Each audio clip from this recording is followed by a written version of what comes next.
Happy December, everybody. We are on to our last little block. We're going to stitch up this little reindeer, and most of it is stem stitches. The snowflakes are the same snowflakes that were in the January block. So do them in the same way. So you can just refer back to that video if you'd like. And just a couple things here I wanted to show you.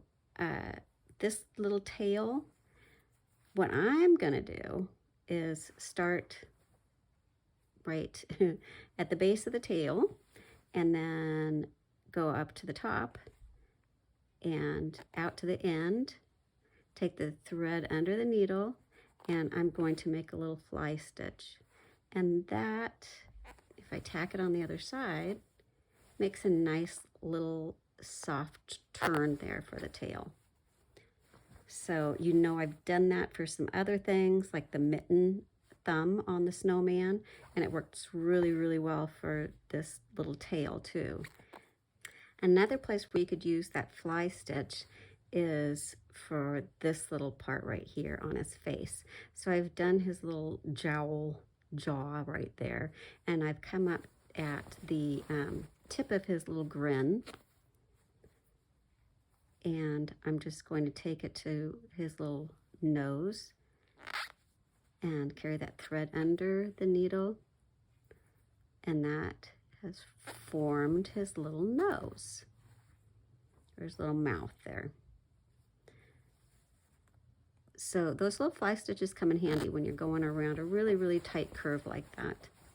And his eyes, or eye, I guess I should say, his eye is made up of 2 straight stitches, tiny ones that are kind of at an angle. So I'm going to come up here to the ear and then hop down and do that eye to show you. Okay, so I'm going to hop down here and make 1 tiny stitch this way and then 1 tiny stitch that way. And then that is his eye. And then I can pop back up here and do his ear. The final stitch that we'll do on this little reindeer guy are his antlers. And since they are so tight little, they're such tight little curves, we're going to do the antlers in a back stitch.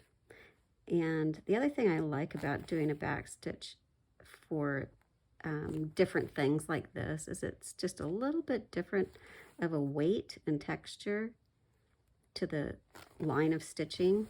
So it really makes them stand out as opposed to just a one continuous stem stitch line. But see how easy it is to just use this back stitch to go around curves? Much, much easier than a stem stitch.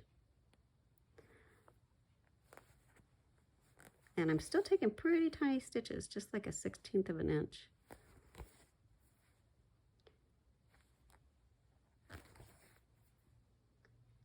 So I will finish this guy up, and we will have done all 12 of the little blocks, which is so exciting. And now we get the fun part of doing these stitches and finishing this little thing up. So I will be back with that information, and I'm looking forward to seeing all your finished projects.